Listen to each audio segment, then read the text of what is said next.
Dominant Protector. Credit to the author. 4,841-50. Ang mga pangalan po na nandito ay galing sa mga name generator. Kaya kung meron man pagkakatulad sa mga pangalan ng totoong tao o lugar, ito ay tunay na hindi sinasadya.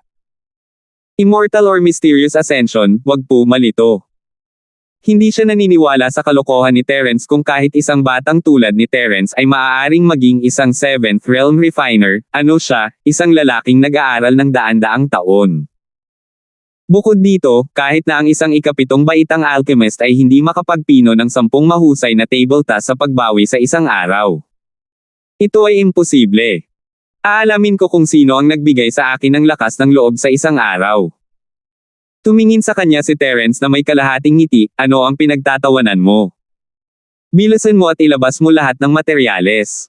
Maghanda ka ng pill refining room para sa akin. Makikita natin ang resulta sa isang araw. Sige, ikaw na mismo ang nagsabi. Agad na ipinadala ni Darwin ang kanyang mga tauhan upang maghanda. Si Manager Tong ay sumasabog sa tuwa. Sa pagkakataong ito, ang mga kwalifikasyon upang makipagtulungan sa akademya ay nakatakdang mahulog sa ulo ng mayayamang uri. Maliban sa lugar ng auction, nasa tower ang lahat ng maiisip ng isa. Hindi lamang mayroong mga VIP room, ngunit mayroon ding maraming mga espesyal na silid tulad ng alchemy room. Matapos may handa ang mga materyales, si Terence ay nag-iisa at nagsimulang magpino. Ang iba sa karamihan ay hindi umalis. Sa bagay, unang araw pa lang ito ng Morning Star Auction. Magkakaroon ng serye ng mga kaganapan na kasunod, lalo na ang inaabangang personal na auction sa loob ng ilang araw. Sa makatuwid, ang mga taong ito ay mananatili sa Morning Star City ng ilang sandali. Bukod sa mga alagad ng Morning Stars Academy, karamihan sa iba ay nanatili sa unang tore ng Morning Stars Academy. Nasa pabor silang posisyon para manood ng palabas, kaya sayang kung hindi ito mapanood. Hindi umalis ang mga nanunood. Nais ni Melissa at Minerva na magmadaling bumaba at muling makasama si Terence sa lalong madaling panahon, ngunit napakaraming tao dito, at sila ay hinikayat ni Stella. Dahil alam nilang nasa Hong Chamber of Commerce si Terence, hindi na mahalaga kung maghintay pa sila ng kaunti. Maaari silang maghintay hanggang matapos niya ang kanyang negosyo. Habang naghihintay ang lahat, isang araw ang lumipas sa isang iglap. Si Darwin, ang Honest Chai, at ang iba pa ay nakabantay sa pintuan ng silid ng alchemy, naghihintay sa sandaling bumukas ang pinto. Hehe, nandito na lahat. Sinalubong sila ni Terence nang buksan niya ang pinto. Paano na? Mabilis na lumapit sa kanya si Honest Chai. Ito ay isang bagay ng buhay at kamatayan para sa Morning Star Branch, at mas kinakabahan pa siya kaysa kay Terence. Natatakot siya na baka may mangyari. Kung tutuusin, normal lang na mabaigo, gaano man kahusay ang isang refiner. Hindi na kailangang sabihin, malalaman mo sa pamamagitan lamang ng pagtingin sa kanyang walang laman na mga kamay. Si Darwin, Manager Tong, at ilang iba pa ay ngumisi at nginisyan. Walang laman. Ganyan ba kalala ang mga mata mo? Humanap ng doktor na titingnang mabuti, kung ito ay isang sakit, dapat itong gamutin. Walang pakialam na ngumiti si Terence, at may lumabas na isang katamtamang laki ng kahon sa kanyang kamay. Pagkabukas nila, nagulat ang mga tao. Halos mahulog ang mga mata ni Darwin at ng iba pa sa lupa. May eksaktong 10 pang 7 baitang mahusay na mga table task sa pagbawi. Tinitingnan ng hindi makapaniwalang mga ekspresyon ng lahat, tahimik na ngumiti si Terence. May pakulo pa siya. Kailangang malaman ng isa na ang kanyang swerte sa pagkakataong ito. Gumawa siya ng 18 mahusay na table task sa pagbawi mula sa 10 hanay ng mga materyales. Ayaw niyang magdulot ng labis na kaguluhan, kaya itinago niya ang dagdag na 8. Ngunit kahit na ganoon, si Darwin ay ganap na natulala. Kung ang 10 mahusay na cyclic pellet na ito ay inihanda ng maaga, ito ay maayos. Pero ngayon, halatang mainit at mabango pa rin sila. Lahat ng 10 sa kanila ay walang alinlangan na may mataas na kalidad. Higit pa rito, sila ay ginawa sa isang araw. Isa lang itong himala. Ikaw. Ito ba ang maalamat na absolute pill formation? Napalunok si Darwin at muling tumingin kay Terence nang hindi makapaniwala. Ang ganap na pagbuo ng tableta ay nangangahulugang 100% na rate ng pagbuo ng tableta. Ito ang kaharian na hinabol ng halos lahat ng alchemist, anuman ang grado. Ito ay isang walang hanggang pangarap. Ganap na pagbuo ng tableta. Ito ang unang pagkakataon na marinig ni Terence ang terminong ito, ngunit naintindihan niya kaagad. Naglagay siya ng casual na ekspresyon, "Nako, ang dali lang."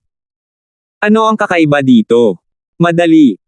Halos kagatin ni Darwin ang kanyang dila habang nakatingin kay Terence na para bang isa siyang halimaw. Ang tinutukoy ko ay isang ganap na peel formation. Paano ito magiging madali? Wala pa akong nakitang alchemist na kayang gawin ito. Hindi ka ba natatakot na saktan ng hangin ang iyong dila? Biglang natigilan si Darwin. Ang lalaking ito ay hindi lamang nagsasalita ng malaki, ginawa niya ito. Para sa kanya, ito ay kasing hirap ng pag-akyat sa langit, ngunit marahil ito ay laro lamang ng bata sa kanyang paningin. Nang makita na si Darwin ay natigilan at walang sinabi, naisip ng lahat na iniisip ng taong ito kung paano muling patakbuhin ang Hong Chamber of Commerce. Maging si Terence ay nag-isip, ngunit pagkatapos na makita ang susunod na galaw ni Darwin, lahat sila ay natulala. Flop! Lumuhad si Darwin sa harap ni Terence, ang kanyang mukha ay seryoso at taos-puso. "Guro, mangyaring tanggapin ako bilang iyong disipulo." Ano ito? Ano ito? Hindi lang si Terence, honest Chai, manager na si Tong, at lahat ng naroon. Maging ang ekspresyon ni Davis ay medyo kakaiba. Ang punong alchemist ng sarili niyang academy ay biglang lumuhad sa harap ng isang tao at hiniling na maging alagad niya. Hindi pa siya nakatagpo ng ganoong kakaibang bagay. Malinaw na sinadya niyang pinuntirya ang kabilang partido kanina lang. Bakit nangyari ang biglaang pagbabagong ito? Isa pang master na mas mabilis na nagbago ng ugali kaysa sa pagbuklat ng mga pahina ng libro. Napaawang ang bibig ni Terence sa hitsura sa mukha ni Darwin, iniisip ang Mike. Magaling magsalita ang lalaking iyon, pero bigla kanyang itatapon sa karagatan. Ito naman, medyo kakaiba, nag-e-enjoy siya, pero bigla siyang lumuhad. Hindi niya pinansin ang kakaibang tingin ng lahat at tumingin kay Terence na may nagbabagang mga mata. "Kung hindi ako nagkakamali, isa kang mystic first level alchemist, tama?" Ayon sa antas ng tagapagdalisay, anumang bagay na mas mataas sa ikapitong antas ng Golden Class ay isang ganap na bagong antas kahit na ang maalamat na Mystic Class Refiner, kahit na ito ay unang antas lamang ng Mystic, ay isang antas na hindi maaabot ng sinumang tagapagdalisay ng ikapitong antas ng Golden Class. Maaari lamang silang tumingin sa kanila, ngunit hindi ihambing. Oh! Tumingin sa kanya si Terence, nalilito. Hindi niya inamin, hindi rin niya tinanggihan. Siguro nga. Marami na akong nakitang 7th level alchemist, pero wala ni isa sa kanila ang makakagawa ng 7th level recover pill ng ganito kabilis. Wala pa akong narinig na kahit isa sa isang araw, kahit 10 sa isang araw, hindi pa banggitin na nakagawa ka ng isa na may ganap na tagumpay. Maliban sa isang mystic first level alchemist, wala akong maisip na iba pang posibilidad. Sabi ni Darwin nang may katiyakan. Bilang punong alchemist ng Morning Stars Academy, si Darwin ay palaging isang superior figure sa mata ng publiko. Gayunpaman, mayroong isang malaking pagkabalisa sa likod ng kanyang kaluwalhatian, dahil siya ay natigil sa ikapitong kaharian sa loob ng higit sa 200 taon nang walang anumang tagumpay. 4,842. Kahit na ito ay hindi isang bihirang bagay, dahil maraming mga alchemist ang tumigil sa ikapitong antas. Ang ilan sa kanila ay hindi makagawa ng anumang pag-unlad sa buong buhay nila, lalo pa sa 100 taon. Karamihan sa kanila ay hindi man lang maabot ang threshold ng ikapitong antas. Bihira na para sa kanila na maabot ang antas ng Darwin, ngunit ayaw pa rin itong tanggapin ni Darwin. Noong nakaraan, siya ay isang super alchemy henyo na umakyat sa ika-6 na antas sa loob lamang ng ilang dekada. Pagkatapos, matagumpay niyang naabot ang ikapitong antas bago ang edad na 100. Noong panahong iyon, sikat siya sa buong mundo at nabigla ang mundo ng alchemy. Gayunpaman, tulad ng iniisip ng lahat, kasama ang kanyang sarili, na siya ang magiging susunod na tagapagdalisay ng klase ng Mystic, bigla siyang natigil. At siya ay natigil ng higit sa 200 taon. Hanggang ngayon, kakaunti lang sa mundo ng alchemy ang nagbanggit ng kanyang pangalan, at kahit nagawin nila, sasabihin lamang nila na siya ay ordinaryo. Pagkaraan ng 200 taon, ang puso ni Darwin ay halos ganap na napagod. Naisip niya na ito na ang katapusan ng kanyang landas sa alchemy, at magiging mahirap para sa kanya na magpatuloy pa, ngunit hindi niya inaasahan na makikilala niya si Terence, isang lalaking makakagawa ng 10 top-grade dawan na table task sa isang araw at may ganap na sekreto sa pagbuo ng mga tableta. Nag-alab ang pag-asa sa puso ni Darwin. Kung ikukumpara sa alchemy na itinuring niyang buhay niya, ang lahat ay lumulutang na ulap lamang. Kahit ang kanyang dignidad at pride ay maaaring itapon. Para umunlad pa, gusto niyang maging disipulo on the spot. Alam niyang hindi ito magiging ganoon kadali na offend niya ng lubusan si Terence sa lahat ng ginawa niya, at hindi siya basta-basta tatanggapin ng lalaki ng ganoon maliban na lang kung may nakalugay na tornilyo sa kanyang ulo.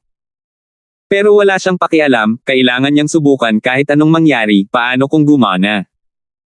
Kung tutuusin, sa kanya, walang ibang tindahan na ganito.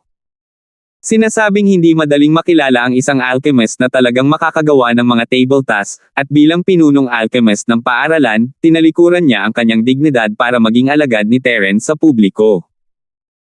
Kinailangan ni Terence na isaalang-alang ang mukha ng Hong Chamber of Commerce, at baka pumayag lang siya. Hindi maiwasan ni Terence na matigilan sa mga salita ni Darwin. Itinuring siyang maalamat na unang klase ng mystic, siguradong malaki ang butas ng utak ng lalaking ito. Wala akong maituturo sa iyo. Sa landas ng alchemy, ito ay puro master's guidance at personal cultivation. Ikaw ay isang 7th grade alchemist, kung tutuusin. Dapat ay mayroon kang malalim na pag-unawa sa prinsipyong ito. Sabi ni Terence pagkatapos ng ilang pag-aalinlangan. Hindi isang masamang bagay na kunin ang isang punong tagapagdalisay bilang isang disipulo ng walang dahilan, ngunit si Terence ay palaging umaasa sa kaldero ng gamot ni Shen nung ano ang dapat niyang ituro sa isang disipulong tulad nito. Imposibleng ipahiram niya sa kanya ang Shen nung medicine cauldron, di ba? Hindi hinihiling ni disciple kay master na magturo ng napakaraming profound tricks, hinihiling lang ni disciple kay master na gabayan ng kaunti si disciple at ibahagi ang iyong karanasan sa alchemy. Kontento na si disciple at hindi nang ahas na humingi ng higit pa. Tumingin si Darwin kay Terence na nanlalaki ang mga mata. Siyempre, naiintindihan niya ang gustong sabihin ni Terence. Sa katunayan, hindi niya kailangan ang sistematikong pagtuturo ni Terence. Hindi niya ito kailangan at hindi na kailangan. Sa level niya, meron na siyang sariling style. Walang kwenta ang pagtuturo sa kanya sa simula pa lang. Gayunpaman, kadalasan, hindi isang sistematikong problema ang nagpatigil sa kanya. Ito ay isang maliit na problema na tila hindi gaanong mahalaga.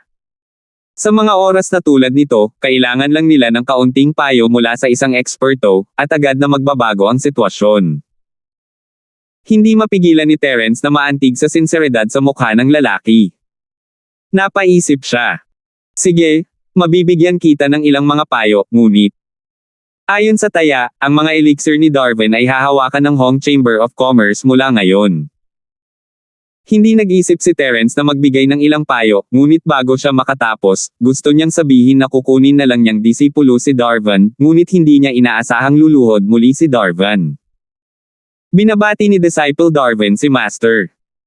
Tuwang-tuwang sumigaw si Darwin at mabilis na yumuko kay Terence, pinilit si Terence na lunokan ang kanyang mga salita. Nagkagulo ang mga tao. Nang lumuhad si Darwin sa unang pagkakataon, masasabi nilang na-stroke ang taong ito. Ngayon, lumuhad na naman siya. Isa lang ang ibig sabihin nito, seryoso ang lalaking ito. Tumingin si Terence sa nakaluhod na si Darwin na walang imak ang ginawa ay tapos na. Nakuha na lang niya ang kanyang sarili ng isang bagong disipulo nang wala sa oras, at ang head refiner sa Morning Star School sa oras na iyon. Masyadong isang biro kung may nabalitaan. Sige, bumangon ka muna. Walang pagpipilian si Terence kundi tulungan si Darwin na makatayo. Kahit na hindi ito bahagi ng kanyang plano, hindi ito isang masamang bagay. Nakuha niyang matapat na taga-suporta si Chai, at sa isang disipulong tulad niya na nananatili sa Morning Star Academy, kaya niyang pangalagaan sina Melissa at Minerva. Si Manager Tong at ang iba ay nakaupo sa lupa na may matigas na ekspresyon. Sa puntong ito, wala nang anumang suspense sa auction. Si Darwin ang kanilang pinakamalaking suporta, ngunit ngayon, ang kanilang suporta ay nabaling sa kabilang panig, at siya ay nagmamakaawa na maging disipulo ni Terence. Ano ito? Ang mga tindero ng Chamber of Commerce ay labis na ayaw, ngunit wala silang pagpipilian. Ang sitwasyon ay mas pinipilit kaysa sa kanilang makayanan. Nakikinikinita na sa malakas na suporta ni Darwin, walang ibang Chamber of Commerce sa umaga ang Star City na makakapit balikat sa Hong Chamber of Commerce, lalong hindi magkakaroon ng pagkakataong tamaan sila kapag sila ay down. Walang maglalakas loob na saktan muli ang Hong Chamber of Commerce, dahil katumbas ito ng pananakit sa Morningstar Academy. Gayunpaman, habang ang resultang ito ay isang trahedya para kay Manager Tong at sa iba pa, ito ay isang masayang pagtatapos para sa lahat. Hindi lamang ang tapat na Chai at ang iba pa, kundi maging sina Melissa at Minerva, na nasa room 3 pa rin, ay labis na nasasabik. Habang nagyaya ang dalawang babae, nagulat si Stella. Ang kanyang mga mata ay nagpalipat-lipat sa pagitan nina Terence at Darwin, umiling-iling. Hindi lang siya, ang iba pang malalaking kuha ng Morningstar Academy, kasama sina Davis at Roman, ay nakatingin din kay Terence na tulala. Hindi nila alam ang pagkakakilanlan ni Terence gaya ng nalaman ng banal na madre ni Stone, ngunit sila ay big shot pa rin sa simula ng kanilang paglilinang. Hanggat mayroon silang impresyon, maaalala nila ito sa paglipas ng panahon. Naalala pa nila kung saan nila nakita si Terence noon. Hindi ba ito ang taong gusto nilang kunin bilang isang alagad sa pamamagitan ng puwersa? Bumalik sa dagat ng South Continent, sa panahon ng pampublikong pagpili sa lungsod ng Janduan, si Minerva ay kinuha ng banal na madre ng Stone, ngunit itinago ni Terence ang kanyang espiritong ugat at nag-ulo. Nang maglaon, nagkita sila sa Twisted Arc City, at sa ilalim ng payo ni Dolan, ang tatlong malalaking shot ay personal na napunta sa ahensya ng bodyguard ng Kaizen upang kunin si Terence, ngunit hindi sila nagtagumpay sa huli. Akala nila ay swerte lang si Terence na nakalaban niya ang isang tao na mas mataas sa kanyang antas, hindi nila inaasahan na magiging ganito siya kalakas sa murang edad. 4,843. Ito ay hindi lamang dahil ang kanyang lakas ay sumulong ng mabilis, ngunit higit sa lahat, ang pagkakakilanlan ng taong ito ay masyadong nakakatakot. Hindi lamang siya ang honorary vice president ng Hong Chamber of Commerce, ngunit naging master din siya ni Darwin. Sa mga tuntunin ng katayuan lamang, si Terence ay nasa parehong antas man lang ng tatlong taiko ng Morningstar Academy. Baka mas mataas pa siya sa henerasyon. Kailangang malaman ng isa na si Darwin ang head refiner ng paaralan, at ang kanyang katayuan ay hindi gaanong mababa kaysa sa tatlong malalaking shot. Naging amo niya si Terence, sapat na ang sitwasyong ito para mahimatay ang mga tao.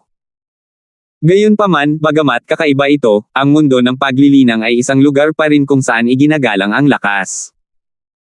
Ano man ang uri ng lakas na mayroon ka, hanggat ikaw ay sapat na malakas sa isang tiyak na lawak, tiyak na igagalang ka ng mundo. Ang alchemy ay pareho. Sa kasalukuyang lakas ni Terence, natural na hindi siya maaaring maging kapantay ng tatlong big shot, ngunit kung siya ay talagang isang mystic first-level refiner gaya ng sinabi ni Darwin, kung gayon hindi ito magiging kasing simple ng pagiging nasa parehong level, malamang na siya ay mas mataas sa kanila. Hehe, nakaka-interes na binata.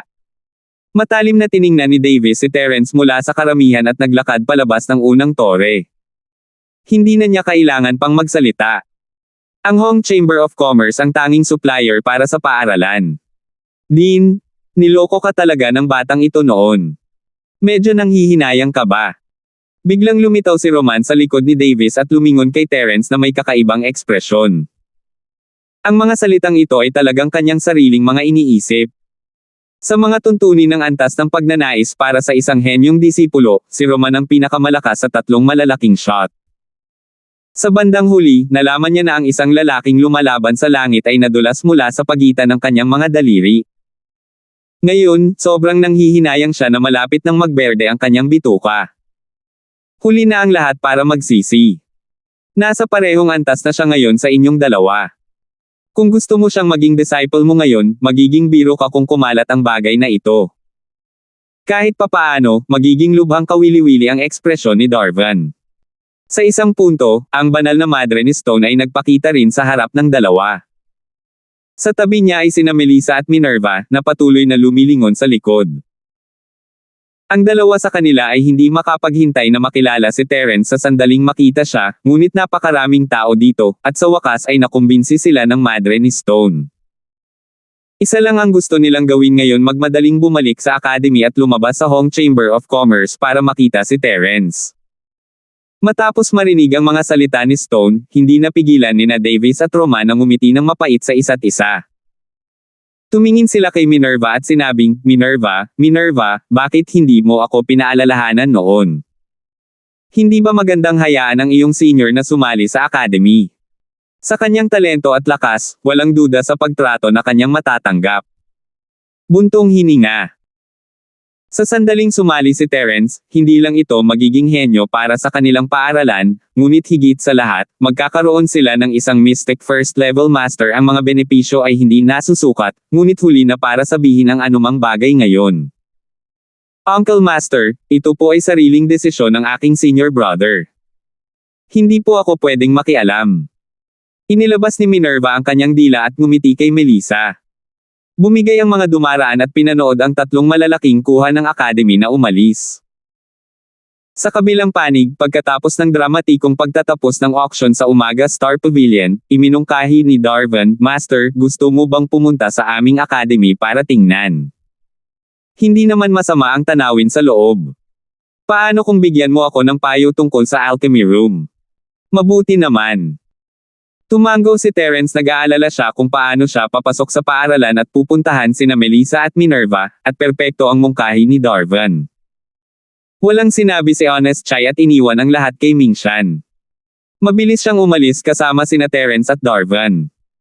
Ang sumusunod na auction ay wala nang kinalaman sa Chamber of Commerce. Ang pinakamahalagang bagay para sa kanya ngayon ay ang makasama si Terence at bumuo ng magandang relasyon kay Darvan, ang kanyang magiging partner. Pagkatapos ng lahat, pagkaalis ni Terence, kailangan niyang umasa kay Darvan para bigyan siya ng mga high-grade na elixir. Sa ilalim ng mga tingin ng lahat, personal na pinangunahan ni Darvan si Terence sa Academy ng mga bituin sa umaga. Siya ay naging disipulo pa lamang ni Terence, at ang kanyang puso ay nag-uumapo sa mga emosyon. Nais niyang gumanap ng maayos sa harap ni Terence at subukang kumita ng pabor sa kanya. Nag-shortcut si Darvan, at pagdating nila sa gate ng Morning Star Academy, nabangga nila si Davis at ang kanyang grupo. Napakurap si Darvan at mabilis na ipinakilala ang dalawang tao kay Terence. Akala niya ay si Davis lang ang kilala ni Terence at hindi niya alam na ang dalawang tao sa tabi niya ay ang dalawa pang big shot ng Morning Star Academy. Habang nakikinig sila sa pagpapakilala ni Darvan, nagkatinginan si Davis at ang iba pa. Nag-uusap lang sila tungkol kay Terence habang papunta dito, at hindi nila akalain na magkikita pa sila dito. Napatulala sila. Si Terence naman ay hindi nakinig sa kanya. Nakatutok ang mga mata niya sa dalawang babae sa likod ni Stella. Nakatingin din sa kanya sina Melissa at Minerva na may luha sa tuwa. Bilang mga practitioner, si Terence ay hindi pa nahiwalay sa kanila ng matagal, ngunit ang pagkawala sa kanila ay parang isang sakit. Kung mas malalim ang nararamdaman, mas malalim ang sakit. Kung si Terence at ang kanyang mga babaeng kaibigan, masasabi lamang na wala na silang lunas. Libu-libong salita ang binigkas sa tahimik na pagpapalitang ito. Young Hero Linford, nagkita tayong muli. Sa wakas ay nagsalita si Davis pagkatapos ng ilang sandali ng katahimikan. Bilang numero 1 ng Morning Star Academy, walang gaanong tao na kayang bumati sa kanila ng ganoong tono, lalo na ang isang taong mula sa nakababatang henerasyon tulad ni Terence. Gayunpaman, ang mga katangian ni Terence ay talagang karapat-dapat sa kanyang espesyal na atensyon. Senior Ling? Senior Walker? Senior Stone? Long time no see. Nakangiting tumango si Terence. Sa oras na ito, gumalaw ang mga mata ni Minerva. Hindi niya maiwasang gustong yakapin si Terence, ngunit nakatayo sa tabi niya si Melissa, kaya hindi niya maiwasang mapahiya. Pagkatapos ng lahat, nauna sa kanya si Melissa, at bilang isang kapatid, hindi siya maaaring mauna sa kanyang nakatatandang kapatid na babae. Sa puntong ito, si Minerva ay isang babaeng may napakatradisyonal na konsepto ng hierarchy. Hindi mapigilan ni Melissa ang ngumiti at pisilin ang kamay ni Minerva. Matagal na silang dalawa kaya kilalang kilala nila ang isa't isa.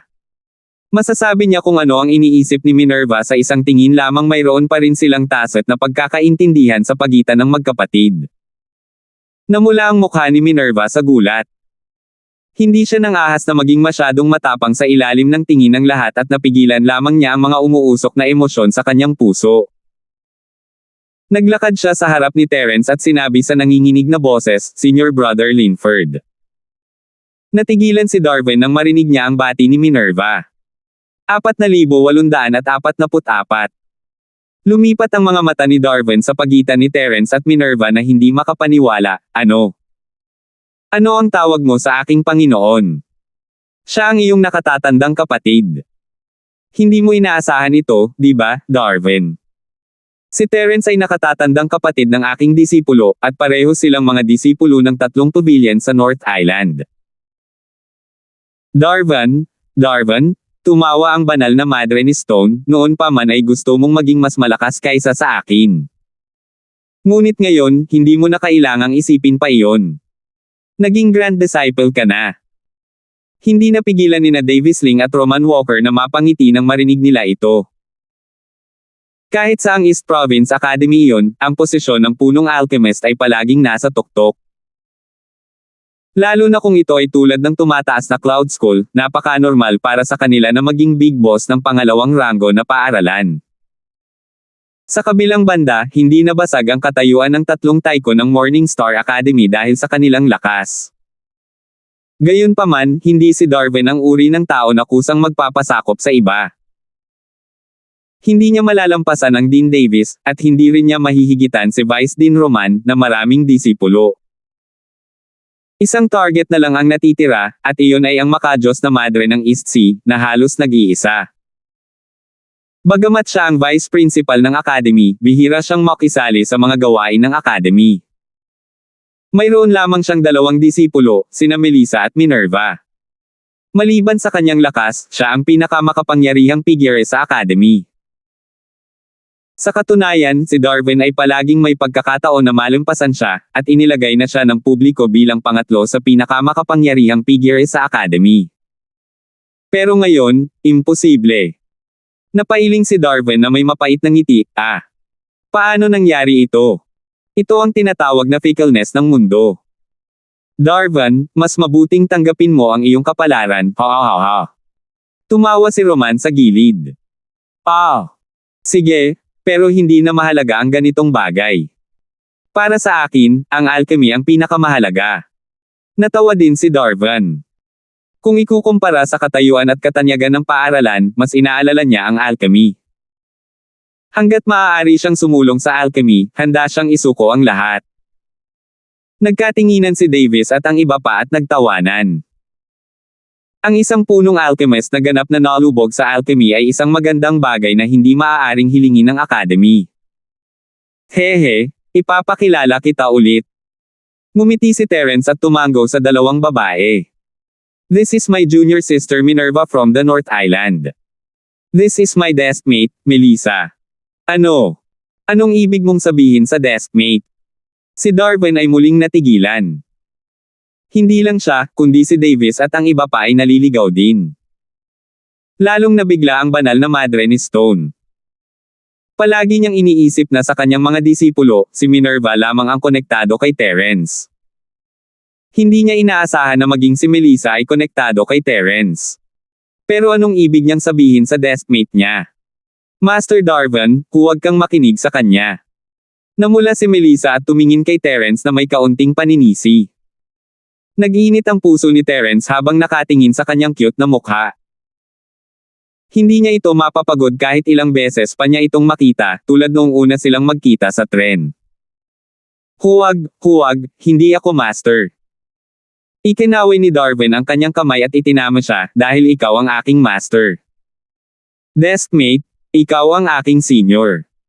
Binati ng alagad ang deskmate, Marshall Uncle. Paf! Natahimik si Melissa at humagalpak ng tawa. Ang iba ay may kakaibang ekspresyon din sa kanilang mga mukha. Alam talaga nitong si Darwin kung paano ibaba ang kanyang pride. Isang bagay para sa kanya ang maging disipulo ni Terence, ngunit ngayon ay tinatawag niyang tiyuhin si Melissa. Ano ang itatawag niya kay Davis at sa iba pa? Ngumiti rin si Terence. Hindi niya akalain na parang payaso si Darvan.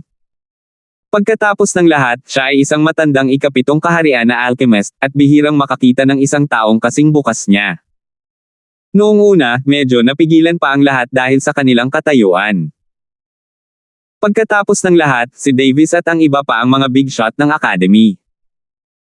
Hindi nila maibaba ang kanilang hangin sa harap ng mga nakababatang disipulo. Gayunpaman, pagkatapos ng insidenteng ito, biglang naging mas masigla ang kapaligiran. Pambihira ang tawanan at tawanan, dahilan para mapatingin sa kanila ang mga dumaraan na disipulo. Gayunpaman, ang honest Chai lang ang hindi makabitaw. Sa kanyang maingat at masunurin na personalidad, mahirap para sa kanya na mag-relax sa harap ni Davis at ng iba pa. Shopkeeper Chai, bakit hindi ka muna bumalik sa Hong Chamber of Commerce? Pupunta ako at hahanapin kita. Utos ni Terence. Sige, sige. I'll take my leave then. Agad namang nakahinga ng maluwag si Honest Chai. Nakaka-stress talaga na kasama ang napakaraming big shots. Not to mention talking and laughing, it simply made one so nervous na hindi sila makahinga. Gayunpaman, nang siya ay umalis sa Morning Star Academy at bumalik sa Commercial District sa lungsod, ang tapat na Chai ay agad na muling nagtaas ng ulo.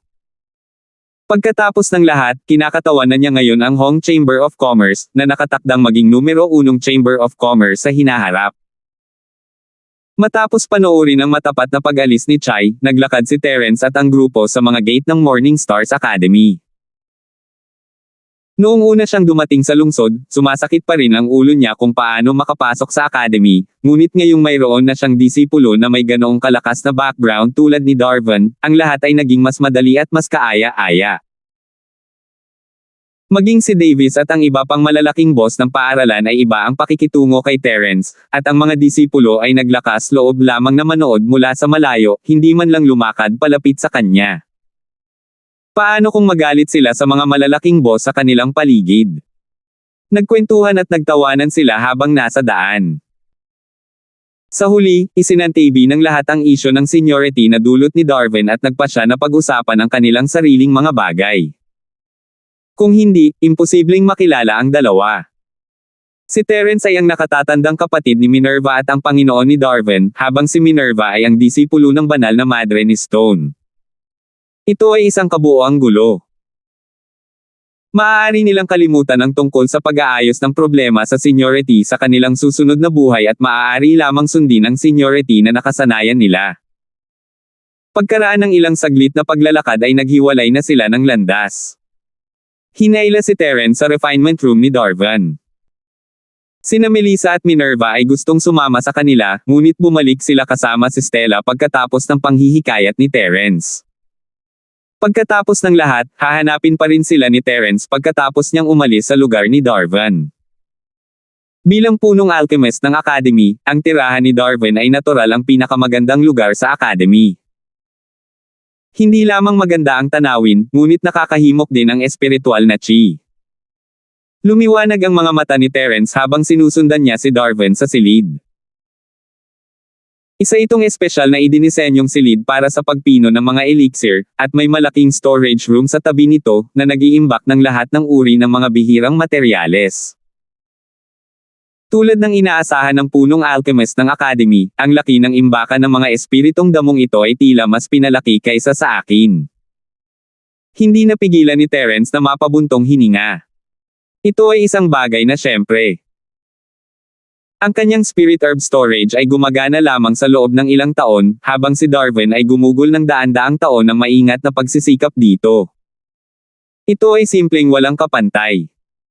4,845. Pagkatapos ng lahat, ito ay isang bagay na kailangang maipan ng paunti-unti, at hindi lamang sa pamamagitan ng pag-asa sa ilang hindi inaasahang pagkikita. Guro, ano sa palagay mo ang imbakan ng damo ng espiritu ng disipulong ito? Ipinakita ni Darvan si Terence sa paligid, ang kanyang mukha ay puno ng pagmamalaki. Hindi naman masama, ito ang pinakamagandang nakita ko. Tumango si Terence. Ganun ba? Nagulat at natuwa si Darwin na isip niya na makikita ni Terence ang hindi mabilang na mga super refiner sa kanyang level, ngunit hindi niya alam na hindi pa nakita ni Terence ang imbakan ng iba maliban sa kanyang sarili. Hindi kasinungalingan ang sabihin na siya ang pinakamahusay. Bahagyang ngumiti si Terence, ngunit hindi siya inilantad.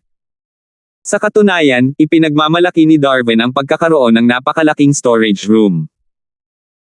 Mayroon itong halos lahat ng kailangan at pambihirang mga halamang gamot na naiisip niya. Kung kailangan niyang kunin ang mga buto mula sa mga itlog, kulang na lang siya ng ilang makalangit na kayamanan tulad ng Thunder Mystical Vine. Gayunpaman, ang mga bihirang kayamanan na ito ay maaari lamang makatagpo ngunit hindi hinahanap. Ito ay hindi isang bagay na maaaring makuha sa intensyon at nangangailangan ng mahusay na swerte. Ang tagal naman, di ba? Nakangiting tanong ni Terence. 300 taon. Tiningnan ni Darwin ang kanyang pagsusumikap at bumaling kay Terence, ako ay nangongolekta ng mga espiritual na halamang gamot dito sa isang espesyal na sistema mula pa noong ako ay 10 taong gulang. Ginagawa ko ito hanggang ngayon nang walang anumang pagkagambala. 10 taong gulang. Kumurap-kurap si Terence. Karamihan sa mga taong kaedad niya ay naglalaro pa rin ng putik, ngunit ang taong ito ay gumagawa na ng napakataas na uri.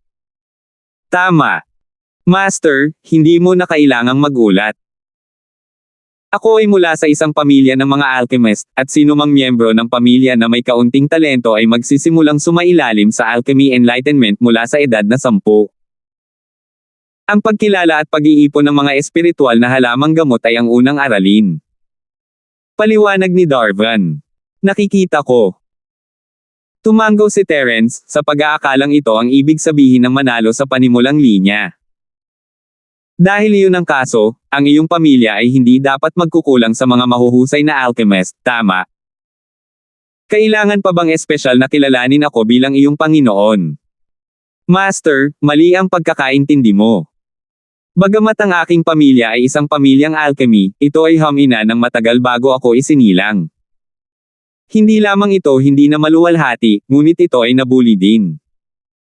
Ito ay swerte na ako ay nakahawak sa titulo ng isang pamilyang alchemy. Bago ito ay palaging nasa panganib.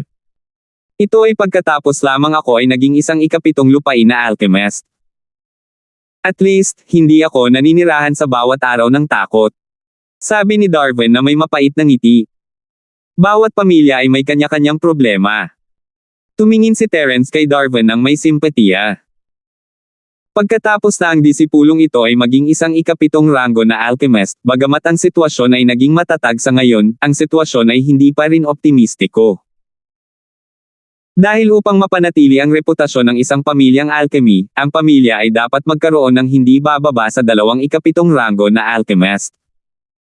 Gayunpaman, ang aming pamilyang Quaid ay mayroon lamang itong disipulo. Ang iba pang mga disipulo ay wala kahit isang ika-6 na ranggo na nag-iisang alchemist na ikapito. Mapait na sabi ni Darwin. May ganon. Tapos ikaw? Tanong ni Terence. Dahil noong ako ay isang level 7 refiner, medyo sikat na ako sa mundo ng mga refiner. Ang ibang mga marangal na bahay ay hindi nang ahas na gawing mahirap ang mga bagay para sa amin, dahil mahihirapan sila kung sakaling umabot ako sa Mystic Class Level 1.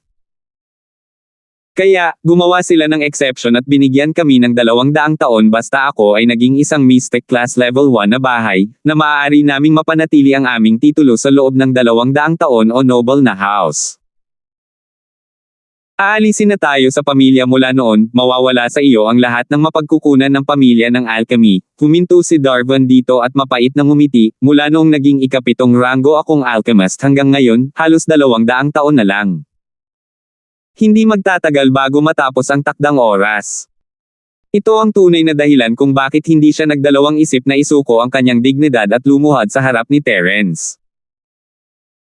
Ang hindi paggawa ng anumang pag-unlad sa loob ng 200 taon ay hindi isang malaking bagay para sa isang ikapitong antas na tagapagdalisay. Kung hindi dahil dito, maaaring nagpatuloy si Darwin sa paggalugad ng mag-isa. Gayunpaman, nalalapit na ang deadline. Kung hindi siya nagsumikap na gumawa ng isang bagay, ang pagpapatalsik sa pamilya Quaid ay isang bagay na syempre. Kapag nawala na sa kanya ang iba't ibang resources na inilaan ng Alchemy family, magiging imposible na para sa kanya na makabalik sa rank na ito. So gusto mo ako ang maging master mo para lang sumubok sa unang baitang ng Mystic rank. Kakaibang tumingin si Terence kay Darwin, ang taong ito ay talagang desperado, hindi ba? Hindi siya ang maalamat na klase ng Mystic, ngunit kahit na siya, hindi niya ito maipasok sa klase sa ganoong kaikling panahon. Hindi, kahit na hindi ako ang pinakamahusay sa ikapitong antas ng Alchemist, paano ko mapanaginipan ang unang antas ng Mystic? Umiling si Darwin at sinabing, kung ganoon, ano ang ginagawa mo? Nagtataka na tanong ni Terence. Ang tanging magagawa lang ngayon ng disipulong ito ay ang pagsulong ng isang hakbang. Ang mga alchemist ng ikapitong baitang ay nahahati din sa 3, 6, at 9 na baitang. Gusto lamang ng disipulong ito na maging unang baitang, upang kapag dumating ang mga taong iyon upang tanggalin ang kanilang mga pangalan, mayroong ilang puwang para sa negosasyon. Napangiti ng mapait si Darwin. May isang bagay na hindi niya sinabi, at iyon ay kung nakuha niya ang isang Mystic Class First Level Honorary Elder, maaari pa rin niyang panatilihin ang kanyang titulo bilang isang Alchemist House. Pero pinilit lang niya si Terence na maging Panginoon niya, paano niya ito mapipilit na maging Elder? Oh! Saka anong rank sa tingin mo kabilang ka sa 7th ranked Alchemist? Tanong ni Terence na interesado. Halos hindi ako maituturing na pangalawang klase. Saglit na nag-isip si Darwin at nagpaliwanag, sa kakayahan ko ngayon, halos lahat ng mga Pildores sa ikapitong baitang ay kaya kong icon-cocked. Madalas ay nakakagawa ako ng mataas na kalidad na mga table tasks. Ngunit may napakaseryosong problema. Hindi ko magagarantiyahan ang tagumpay sa bawat pagkakataon. Kung tungkol sa ganap na antas ng tagumpay na tulad mo, Master, ito ay mas hindi maisip. Kapag sinabi niyang tagumpay sa bawat oras, hindi niya ibig sabihin ng 100% rate ng tagumpay, ngunit matagumpay niyang mabubuo ang core sa bawat pagkakataon. Para sa karamihan ng mga alchemist, kahit na gumawa lamang sila ng isang tableta mula sa 10 hanay ng mga materyales, ito ay itinuturing na isang tagumpay. Ganito. Nakaisip ka na ba ng solusyon? Kinurot ni Terence ang kanyang baba at nagtanong. Dahil sa Shenlong Medicine Cauldron, palagi siyang nakakagawa ng maraming table tasks. Kahit na ito ay hindi sapat, maaari pa rin niyang makamit ang 100% na rate ng tagumpay. Mabibigo lamang siya kung ang kalidad ng tableta ay higit na lumampas sa kanyang kakayahan. Gayunpaman, hindi pa nakatagpo si Terence ng sitwasyong tulad ng inilalarawan ni Darwin. May kakayahan siya, kaya bakit madalas pa rin siyang nabigo? Ang disipulong ito ay kumonsulta sa maraming senior alchemist para dito, ngunit lahat sila ay hindi nakapagbigay ng anumang patnubay, marami sa kanila ay may parehong problema sa disipulong ito. Umiling si Darwin at sinabing, imposibleng lutisin ang problemang ito sa likod ng mga saradong pinto, kaya pagkatapos pag-isipan ito, nagpa siya akong pumunta sa Nakajima para humingi ng payo kay Zhang Liju, ang Diyos ng Alchemy. Hindi ako nangangahas na mangarap na maging kanyang alagad, ngunit hanggat maaari akong makakuha ng isang salita o 2 payo, sapat na para sa akin na makinabang ng walang katapusan. 4,846. Lumiwanag ang mga mata ni Terence. Ano ang resulta? Sa huli, nanatili si Disipolo sa gitnang isla sa loob ng 3 taon at hindi man lang nakita si Master Zhang kahit isang beses. Sa huli, hindi na ako nakatagal pa at kailangan kong bumalik muna sa academy, kung hindi, natatakot akong mawala ang posisyon ko bilang punong alchemist. Sabi ni Darwin na may malungkot na tingin. Hehe. Natural lang sa mga eksperto na maging malihim sa kanilang mga aksyon. Ngumiti si Terence nang may simpatiya. Nanatili rin siya sa gitnang isla upang makita si Zhang Liju, ngunit hindi ito nagtagumpay. Hindi lang siya naghintay ng 3 taon tulad ni Darwin. Ikinalulungkot ko na hindi ako nagkaroon ng pagkakataon na makita si Master Zhang Liju, ngunit ang lahat ay mabuti na ngayon. Kasama mo rito, Master, pareho lang kung hihingi ako ng payo sa iyo. Sabi ni Darwin na may labis na interes. Awkwardly ngumiti si Terence. Paano niya may kukumpara ang kanyang sarili sa isang murang master tulad ni Li Ju? Nakikita ni Zhang Lijo ang problema sa isang tingin, ngunit maaaring hindi niya makita ang ugat ng problema. Pagkatapos ng lahat, sa mga tuntunin ng karanasan, kahit si Darwin mismo ay may mas maraming karanasan kaysa sa kanya, pabayaan si Zhang Lijo ang Pill God. Paano ito? Sabihin sa akin ang tungkol sa mga problemang naranasan mo ng detalyado, at babalik ako at tutulungan kang mag-isip tungkol dito. Sabi ni Terence. Oo. Salamat, Master. Tuwang-tuwa si Darwin at ipinaliwanag ang tanong kay Terence mula sa simula hanggang sa wakas. Nag-aalala pa nga siya na baka hindi ito maalala ni Terence, kaya isinulat niya itong muli sa isang papel at ibinigay kay Terence. Okay, then babalik muna ako. Ipapaalam ko sa iyo habang iniisip ko ang isang plano. Hindi madadaanan si Alchemy. Dahan-dahan lang. Tumango si Terence. Oo, tatandaan ko ang mga turo ni Master. Si Darwin ay walang pakiramdam ng isang punong tagapagdalisay sa harap ni Terence. Mas magalang pa siya kaysa sa isang purong bagong disipulo. Pagkatapos ng lahat, si Terence ay mystic na unang anta sa kanyang puso. Gaya nga ng kasabihan, nauna ang nakamit. Sa larangan ng alchemy, hindi na kailangang bigyang pansin ang mga kwalifikasyon. Maraming beses, ang edad ay hindi isang kalamangan, ngunit isang hindi na mapananauli na kawalan. Ito ay dahil kapag ang isang refiner ay umabot sa isang tiyak na edad, ang kanilang pag-iisip ay magiging matigas, at magiging mahirap para sa kanila na gumawa ng anumang malalaking tagumpay. Ang mga tunay na maaaring maging isang mystic refiner ay pawang mga superhenyo, tulad ng Diyos ng mga table task na si Zhang Lijo. Tungkol naman sa mga late bloomers, habang hindi naman wala pa rin. Pagkatapos ng ilang salita ng paghihikayat, umalis si Terence ng bahay na may pasasalamat na pagpapadala ni Darwin. Dumidilim na ang langit, ngunit maliwanag pa rin ang mga bituin sa umaga na academy. Nagkalat ang lahat ng uri ng mamahaling fluorescent stone sa magkabilang gilid ng kalsada, parang sky-class island na bersyon ng mga street lights. Ang lugar ni Darwin ay tinawag na Green Elixir Pavilion, at ang Stones Pavilion ay tinawag na East Sea Pavilion. Dahil pareho silang big shot ng iisang school, hindi naman magkalayo ang dalawang lugar sa isa't isa. Pagkatapos maglakad sa isang maliit na landas sa kagubatan, nakarating si Terence sa pasukan ng pavilion ng wala pang 5 minuto. Sa normal na mga pangyayari, ang master at disipulo ng academy ay hindi magkakasama, bawat isa ay may sariling tirahan. Karaniwan, kahit ang mga direktang disipulo ay mahihirapang pumasok sa silid. Gayunpaman, ang Madre ni Stone ay may 2 lamang na disipulo, sina Melissa at Minerva, at karaniwan silang ginagamot ng may pag-iingat, natatakot na sila ay mahulog at matuno sa kanilang mga bibig. Isa pa, sila ay mga babae na madaling pagnanasaan ng iba, kaya syempre, ayaw niyang mamuhay silang mag-isa sa labas, kaya palagi silang magkasamang 3. Bumukas ang pinto bago pa ma-activate ni Terence ang Pormasayon, at lumabas ang isang mukhang seryosong matandang babae. Batang bayani ba si Linford? Matagal ka nang hinihintay ng 2 dalaga. Sumunod ka sa akin. Kumurap si Terence at mabilis na tumango. Sige, pasensya na sa abala. Hindi niya kilala kung sino ang matandang babae na ito, at bagamat mukha itong normal na katulong, nakatago ang aura nito. Ang pressure na ibinigay niya kay Terence ay mas malakas pa kaysa sa dakilang master ng West Mountain na nakilala niya kanina. Paano magiging utusan ng isang amo na tulad nito? Walang sinabi ang matandang babae, at dinala si Terence sa isang patio pagkatapos ng ilang pagliko. Ang sahig ay natatakpan ng mga fluorescent na bato ng lahat ng kulay, na nagpaganda sa kaninang tahimik na gabi.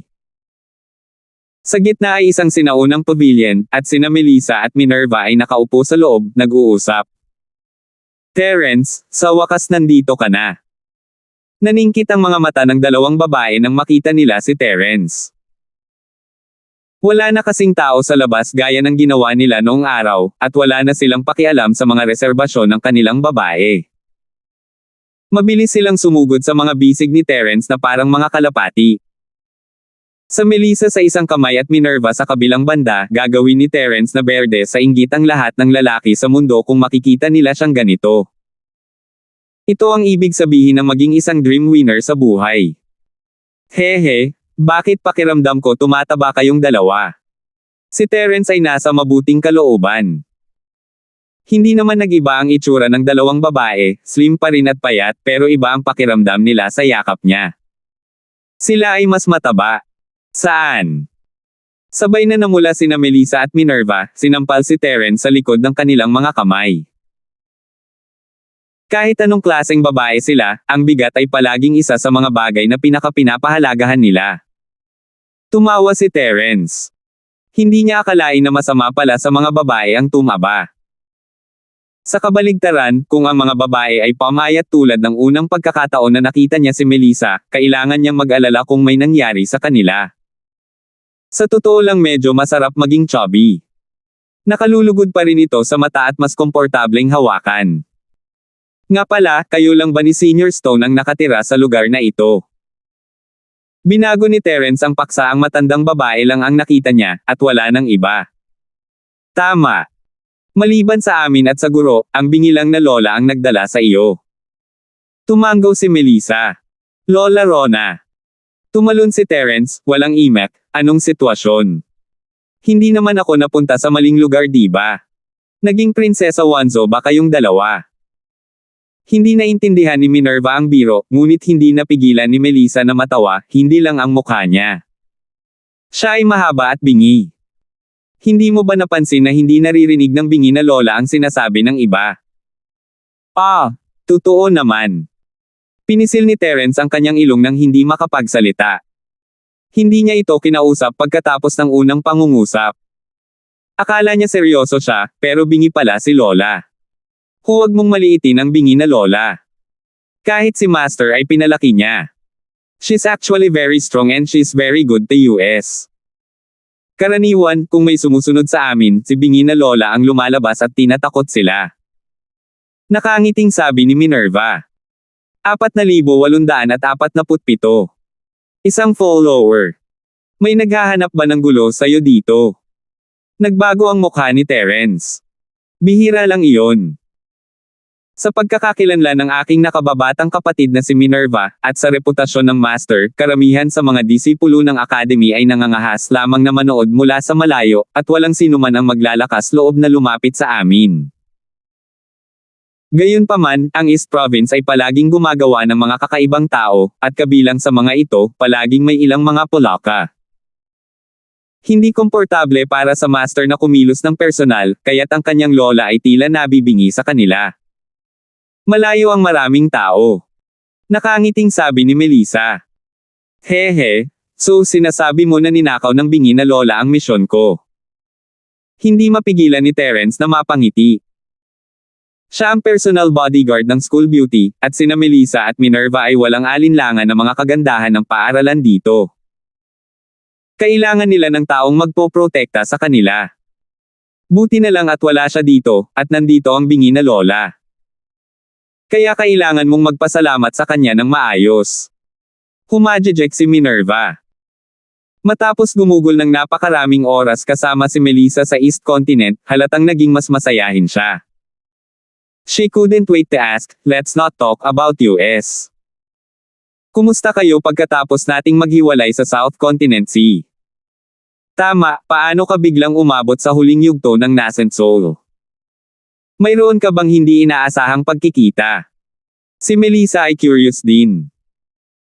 Sa usapin ng talento, lalo na sa aspeto ng pagpapabuti ng lakas, ang kanyang sponge body ay pangalawa sa mundo. Maging si Minerva ay mas mababa sa kanya sa aspetong ito.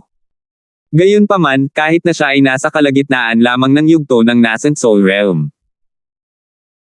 Dapat itong malaman na siya ay isa ng eksperto sa maagang yugto ng Nascent Soul Realm noong siya ay nasa South Continent Sea. Si Terence, sa kabilang banda, ay hindi pa mid or score, at ngayon ay isa na siyang late Nascent Soul practitioner. Gaano na ba ito katagal? Nagkaroon nga ako ng hindi inaasahang pagtatagpo, ngunit ito ay isang malapit na kamatayan na karanasan.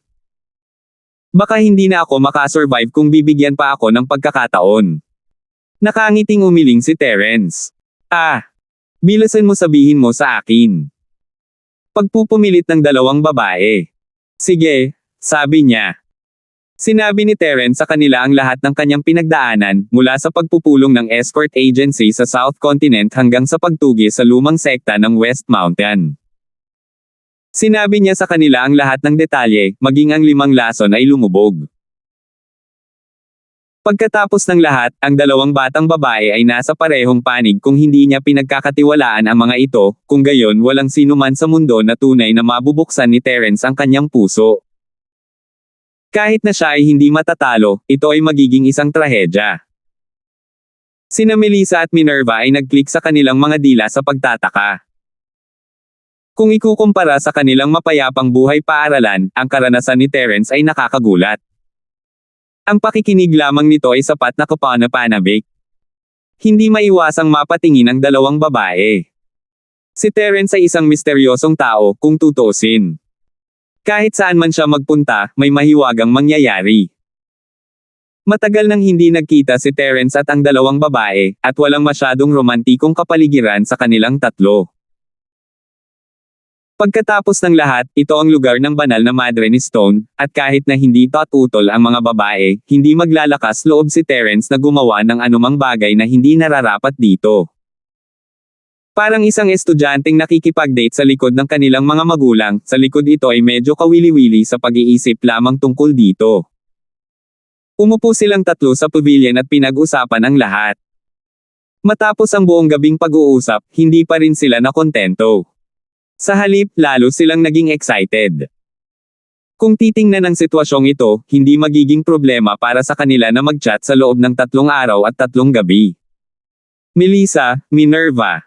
Biglang lumitaw si Stone sa looban, nakangiti kay Terence at sa dalawang babae. Pagbati, Senior Stone. Mabilis na tumayo si Terence para batiin siya. Bagamat siya ang amo ni Darwin, siya ay isang junior pa rin sa harap ng banal na Madre ni Stone. Hindi na kailangang maging magalang. Ito ang lugaw ng almusal na ginawa ko sa sarili ko. Batang bayani na si Linford, subukan natin ito ng magkasama. Ang banal na Madre ni Stone ay lumapit sa mesa at binigyan ng lahat ng isang mangkok, ngunit hindi niya hinarap si Terence ng mayabang dahil lang siya ang Panginoon ng Melissa at Minerva. Good Konji, masarap ang luto ni Senior Stone. Hindi napigilan ni Terence na purihin ang inumin pagkatapos humigop. Bagamat isa lamang itong ordinaryong konji na walang mga spirit herbs sa loob nito, sa ilang kadahilanan, ginawa ng konji ang mga tao na hindi sinasadyang isawsaw ang kanilang mga sarili dito. Nawala ang lahat ng nakakagambalang kaisipan sa kanilang isipan, at nagkaroon ito ng malinaw na epekto sa pag-iisip. Ang makadiyos na madre ng East Sea ay talagang isang kamangha-manghang tao. Ang sinigang na umaga ni Master ay ang pinakamasarap sa Morning Star Realm. Hindi mo ito mabibili kahit gaano pa karami ang spiritual jades mo. Madalas na pinag-isipan ni Marshall Uncle Ling at Marshall Uncle Walker ang kanilang mga utak para sa isang mangkok ng lugaw. Kailangan mong kumain ng marami. Nagkatinginan sina Melissa at Minerva at ngumiti sa isa't isa. Iyan ay isang dapat. Paulit-ulit na tumango si Terence at tinapos ang mangkok sa 2 o 3 lagok bago kumuha ng isa pa, tila isang hungry ghost. Nakangiti si Stone habang nakatingin. Si Terence ay kapareha na niya, at dahil sa 2 babae, mas minahal niya si Terence. Bagamat ilang beses pa lang niyang nakilala si Terence, parang pamangkin niya si Terence. Tama, ito yung Thunder Profound Pill na binili ko sa auction kahapon. Ibigay mo muna kay Melissa. Kumuha ng pilang Madre ni Stone at binigay kay Melissa, tapos kay Minerva. Ito ang Supreme Grade Golden Elixir na nakuha ko mula sa iyong Marshall Uncle na si Walker. Minerva, tulad ng para sa Eye Thunder paraan, maaari mo itong gamitin ngayon. Nabuo ang iyong nabuong kaluluwa. Kahapon, ang set ng Top Grade Golden Pill ay nahulog sa mga kamay ng pangalawang kahon, na pagmamay-ari ni Roman. Sa maraming taon ng pagkakaibigan sa pagitan niya at ng banal na Madre ni Stone, hindi mahirap makuha ang isa sa kanila. Bagamat hindi kailangan ni Minerva ang Thunder Elixir sa ngayon, ang Madre ng East Sea ay sumasakit pa rin ang ulo. Ang Thunder Elixir ay napakabihirang, at kahit na gawin niya, maaaring hindi niya makuha ang 5 sa kanila ng sabay-sabay tulad ng kahapon. Kung isa o dalawa lang, mas matindi ang kompetisyon. Magiging mahirap para sa kanya na makuha ang alinman sa mga ito gamit ang kanyang mga mapagkukunang pinansyal. Senior Stone, hindi mo na kailangang mag-alala tungkol sa Thunder Elixir. Inihanda ko na ito para sa kanila. Agad na ininom ni Terence ang 2 Thunder Mystical Pill. Gusto niyang ibigay ang mga ito kina Melissa at Minerva sa sandaling makita niya sila, ngunit nakalimutan niya ito sa init ng sandali. Hindi niya maaalala kung hindi pinaalalahanan siya ni Stella. Nakagawa siya ng kabuoang 8 tableta sa huling pagkakataon. Binigyan niya ng isa si Jillian at na-auction ang 5 sa kanila. Sinadya niyang itabi ang 2 tabletang ito para sa 2 babae. Tungkol naman sa sarili niya, hindi niya pinansin. Maaari siyang gumawa ng isa pang tableta anumang oras. Ano? Meron ka rin nito. Di ba ang Thunder Profound Pill din ba ang pinino mo? Nagulat si Stella. Bagamat hindi ka panipaniwala na si Terence ay isang level 7 alchemist, naisip niya na alam lang ni Terence kung paano gawin ang level 7 recover pills. Hindi niya akalain na ang lahat ng elixir ng Hong Chamber of Commerce ay gawa lamang ni Terence. Medyo nakakagulat, pero totoo. Sa pagtingin sa kalmadong ekspresyon ni Terence, hindi maiwasan ni Stella na isipin ang sinabi ni Darwin kahapon. Akala niya noong una ay katawa-tawa, ngunit ngayon ay iba na. Talagang mystic ba itong si Terence? 4,848. Hehe. Ang junior na ito ay may kaunting swerte sa daw ng alchemy. Si Melissa at Minerva ay naglagay ng maraming pagsisikap sa trabaho ng senior. Sa hinaharap, mangyaring iwan ang anumang pill na kailangan sa junior na ito. Seryosong sabi ni Terence. Hero Linford, masyado kang seryoso. Mga alagad ko silang lahat. Paano ako tatayo at manunood? Umiling si Stella pero parang gamaan ang loob niya.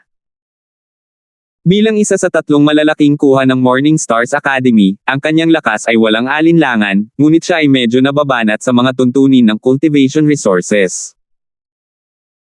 Hindi problema ang ordinaryong cultivation resources, ngunit pagdating sa mga table tasks tulad ng Thunder Profound Pill, na nangangailangan ng mataas na presyo, hindi niya maiwasang makaramdam ng kaunting pag-aatubili. Pagkatapos ng lahat, siya ay palaging naglilinang ng mag-isa, at ang mga mapagkukunang pinansyal ay hindi ang kanyang malakas na punto. Ngumiti si Terence at hindi umimik, ngunit nagsalita ang madre ni Stone, Hero Linford, dapat mong itago ang isa para sa iyong sarili. Yanner at Minerva ay dapat magkaroon ng isa.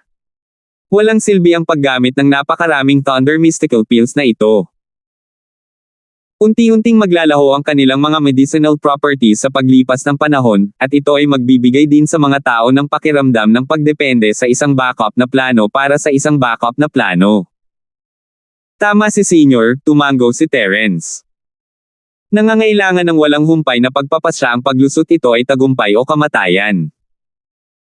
Kung may dala pa siyang Thunder Elixir, iisipin ng mga tao na may susunod na pagkakataon hindi ito magandang bagay. Pagkatapos ng kanilang almusal, sinundan ni Melissa at Minerva si Stella upang magsanay. Ito ang kanilang pang-araw-araw na klase sa umaga, at bagamat hindi alintana ni Stella na kasama nila si Terence, kailangan nilang magtiyaga sa landas ng paglilinang. Kung ang 2 babae ay sumuko sa kanilang klase sa umaga dahil lang kay Terence, hindi siya papayag. Hindi lang ito ang hiling ni Stone, si Terence ay ganoon din ang iniisip. Pagkatapos ng lahat, siya mismo ay isang practitioner, at naglalagay siya ng maraming pagsisikap sa tuwing mayroon siyang libreng oras. Kung hindi, kahit gaano pa siya karaming nakatagpo, ito ay magiging isang kastilyo sa himpapawid, hindi niya maabot ang kanyang kasalukuyang antas. Kung gusto nilang magkasama, magkakaroon sila ng maraming oras pagkatapos ng mga klase sa umaga. Nang pumunta ang 2 babae sa kanilang mga klase sa umaga kasama si Stone, hiniling pa niya ang bingi na lola na maghanda ng cultivation room para kay Terence. Para na silang mga pamangkin at anak ngayon, kaya medyo nabigla si Terence. Senior Ghost, ano sa tingin mo ang dapat gawin sa usapin ni Darwin? Nagtagal si Terence para humingi ng payo sa makamulto. Dahil tinanggap na niya si Darwin bilang kanyang disipulo, hindi niya magawang pumikit sa kanyang mga problema. Sa kasamaang palad, wala siyang mahanap na anumang mga pahiwatig sa kanyang maliit na karanasan sa alchemy, kaya maaari lamang siyang humingi ng payo sa makamulto. Tinatanong mo ba ako? Medyo nagulat ang malagim na bagay at galit na sinabi, sa tingin mo ba ako ang matandang iyon na si Zhang Liju? Hindi ako alchemist, paano ko malalaman? Og. Hindi alam ni Terence ang sasabihin. Masyado siyang desperado at nakalimutan na ang bawat propesyon ay may sariling espesyalidad. Gaano man kaalam ang isang tao, hindi nila malalaman ang tungkol dito. Pagkatapos ng lahat, ang pagiging isang alchemist ay isang napakalalim na propesyon. Gago ka ba? Kung hindi mo alam, hindi ka ba pwedeng magtanong sa iba? Nakapaut ang malagim na bagay. Tanungin mo kung sino. Zhang Liju. Hindi ko pa nga nakikita eh. Tanungin ko ba si Jonas at Jerry? Sabi ni Terence pagkatapos ng ilang pag-iisip. Ang dalawang ito ang tanging mas mahuhusay na tagapagpino na kilala niya, at pareho silang rehistradong disipulo ni Zhang Liju. Hindi niya lang naisip na mas magaling sila kay Darwin, at mahihirapan silang tulungan siya. Hindi ba masyadong makapangyarihan ang maliit mong kasintahan? Ang tumulong sa iyo na makuha ang Shenong Medicinal Cauldron. Ang malagim na sinabi. Ibig mong sabihin Jenny. Kumurap si Terence at umiling, si Jenny ay isang refiner, ngunit hindi sa tradisyonal na kahulugan. Magaling siyang gumawa ng mga high-tech na elixir. Sa palagay ko ay hindi niya matutulungan si Darwin dito. Gago ka ba? Seventh Realm Refiner na ang alagad mo, maliban na lang kung mahahanap mo talaga si Zhang Liju, sino pa ba ang makakalutas sa problema niya? Bakit hindi mo baguhin ang iyong pag-iisip at subukan ito sa iyong munting kasintahan? Baka may paraan. Anyway, simpleng tanong lang iyon. Napakunot ang labi ng malagim at hindi sumasang-ayon. Totoo iyon. Nagpasya si Terence at umalis sa East Sea Pavilion upang bumalik sa Hong Chamber of Commerce. Sumulat siya ng liham tungkol kay Darwin at ipinadala ito ng Honest Chai sa North Island. Nasa North Island din si Jenny kasama ang Natalie. Gayunpaman, ang pagpapadala ng liham ay isang mahirap na gawain. Ang bawat sangay ng Hong Chamber of Commerce ay may espesyal na komunikasyong espiritual na ibon sa pagitan nila at ng punong tanggapan. Ang silangang lalawigan lamang ang napakalayo at hindi ito matatakpan ng mga ordinaryong espiritual na ibon. Maaari lamang nilang gamitin ang karaniwang pamamaraan. Mula sa kontinente ng silangan hanggang sa North Island, aabutin ng hindi bababa sa 2 buwan upang pabalik-balik sa pamamagitan ng ordinaryong paraan. Gayunpaman, ito lamang ang regular na logistics channel. Kung sila ay humiram ng isang espesyal na long-distance na channel ng komunikasyon at gumamit ng isang espesyal na lumilipad na espiritong hayop upang tumulong sa transportasyon sa halip na ang treasure ship, ang oras na ito ay maaaring maikli ng husto. Gayunpaman, ang ganitong uri ng lumilipad na espiritong hayop na maaaring maglakbay sa pagitan ng 2 sky-class na isla ay bihira. Ang pagpapalaki lamang nito sa isang malaking sukat ay isang malaking problema. Ang pagsasagawa ng isang pinag-isang pamamahagi at pagpapalaganap ng network ng komunikasyon sa 5 isla ng Sky-class, kabilang ang East Continent, ay mas mahirap. Ito ay hindi isang bagay na maaaring suportahan ng isang Chamber of Commerce ng mag-isa. Tanging isang dalubhasang kumpanya ng transportasyon ang may ganitong kakayahan. Sa katunayan, kahit na ang kumpanya ng transportasyon ay kailangang humiram ng maraming mapagkukunan mula sa mga pangunahing chambers of commerce upang makamit ito. Sa makatuwid, ang lahat ng mga pangunahing chambers of commerce, kabilang ang Hong Chamber of Commerce, ay maaaring makipagtulungan sa kanila upang maghatid ng mga mensahe, ngunit ito ay nagkakahalaga ng malaking espiritual na jade. Matapos makuha si Mingshan para ihatid ang liham, si Tapat na Chai ay bumaling kay Terence. Ang ikalawang auction ay gaganapin sa loob ng 3 araw. Ito ay isang personal na auction. Gusto mo bang pumunta at tingnan?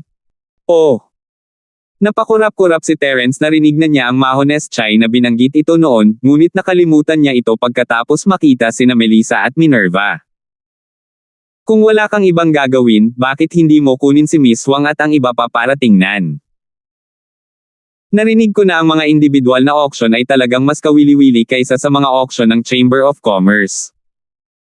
Mayroong lahat ng uri ng mga bihirang bagay na umuusbong sa isang walang katapusang stream. Mungkahi ni Honest Chai. Oh, really? Kailangan ko ba ng admission qualifications? Tanong ni Terence. Ayon sa rules ng auction, kung gusto mong sumali sa individual auction, it's not just about having enough spiritual jade. You must also bring out a good item that can pass the auction evaluation and put it up for auction. Doon mo lang makukuha ang qualification para makapasok. Kung hindi, hindi ka na makakapasok. Paliwanag ni Honest Chai. Kawili-wili. Sa ganoong tuntunin, talagang magiging kawili-wili ang auction. Sabi ni Terence. 4,849. Hindi nakakagulat na ang individual na auction ay mas popular kaysa sa Chamber of Commerce auction. Pagkatapos ng lahat, ang panuntunang ito ay halos tapusin ang posibilidad ng mga taong gustong samantalahin ang sitwasyon. Kung hindi, may ilang mga mamimili na nagtatago ng mga bagay, at ang bilang ng mga nagbebenta na handang kumuha ng magagandang bagay ay hindi matitiyak. Tama. Ang Morning Star Auction ay isang pambihirang okasyon. Ang Academy ay naglagay ng maraming pagsisikap upang ayusin ang auction na ito. Nabalitaan ko na ang mga patakaran ay personal na iminungkahi ni Dean Ling. Natawa si Honest Chai habang nagbalita. Ganun ba? Naisip ni Terence sa kanyang sarili, ang taong ito ay siguradong may karanasan, muling binubuhay ang isang auction sa isang pangungusap lang. Pero kung ganoon nga ang kaso, hindi ba't nangangahulugan iyon na kailangan kong kumuha ng ilang bagay sa auction? Hindi na kailangan yan. Ang auction ay may karagdagang panuntunan na ang unang kalahok na mga ngalakal ay may tig-2 puwang. Sa anumang kaso, kailangan ko pa ring harapin ang mga usapin ng Chamber of Commerce dito, kaya ang 2 puwang na ito ay ipauubaya na sa iyo upang magdesisyon. Natawa si Honest Chai. Sige, kung ganoon. Tumango si Terence. Hindi sapat ang 2 spot pagkatapos ng lahat, siya, si Melissa, at Minerva ay 3 tao sa kabuuan. Ngunit hindi ito isang malaking bagay. Kahit ano gagawin. Si Terence ay hindi nagtagal sa Chamber of Commerce, tinansya niya na ang mga babae ay dapat na bumalik sa East Sea Pavilion bago matapos ang kanilang mga klase sa umaga. Nang sumunod na mga araw, si Terence at ang mga babae ay nakikita sa lahat ng dako sa umaga ng Star Academy, at bihira silang pumunta sa Academy, kaya syempre kailangan nilang magsaya.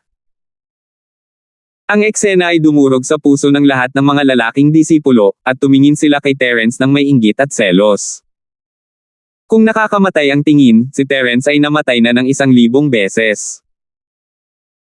Sina Melissa at Minerva ay mga diyosa sa mata ng lahat ng mga lalaking disipulo, lalo na si Melissa, ang ikatlong diwata ng kontinente ng silangan.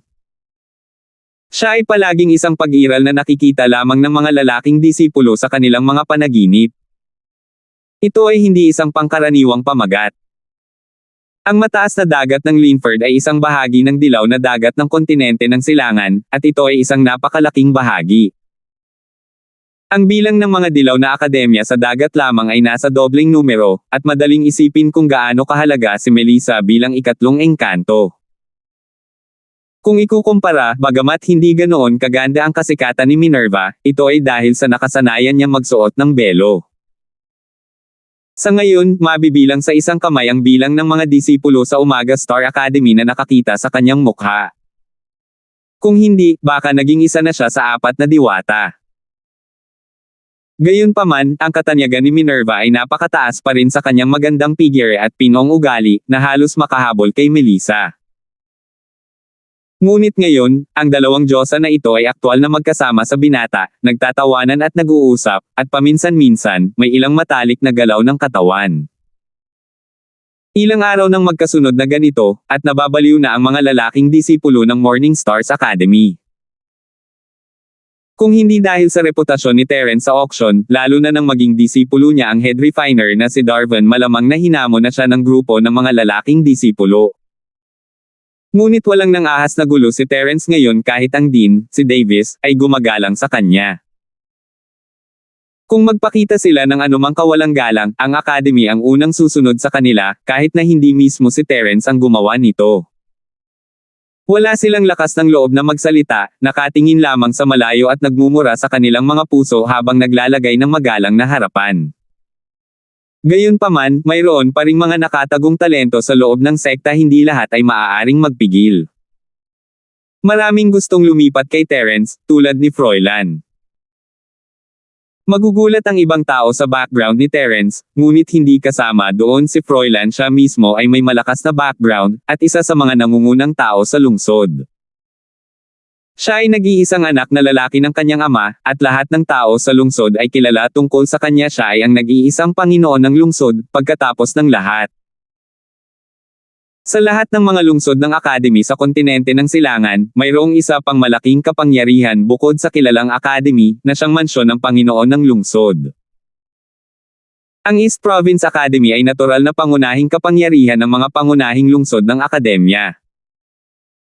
Gayunpaman, ang mansyon ng Panginoon ng lungsod at ang mga akademya ay wala sa isang subordinate na relasyon, ngunit sa isang parallel na relasyon.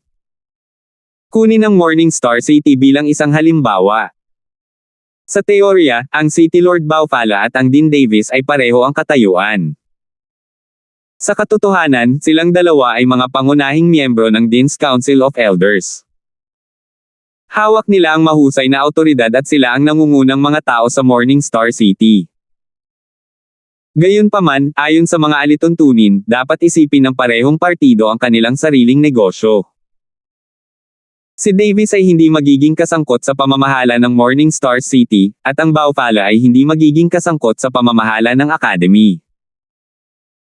Maliban kung mayroong isang malaking kaganapan, ang parehong partido ay uupo ng magkasama para sa isang talakayan. Kung hindi, kadalasan ang hari ang hindi makakakita sa hari. Halimbawa, si Davis ay naruroon sa auction na ginanap ng Academy sa pagkakataong ito. Hindi nagkusa si Baufala na dumalo. Ito ay isang napakapinong balanse. Sa parehong pangunahing lungsod ng Academy, ang Academy at ang mansyon ng City Lord ay hiwalay na pinamamahalaan.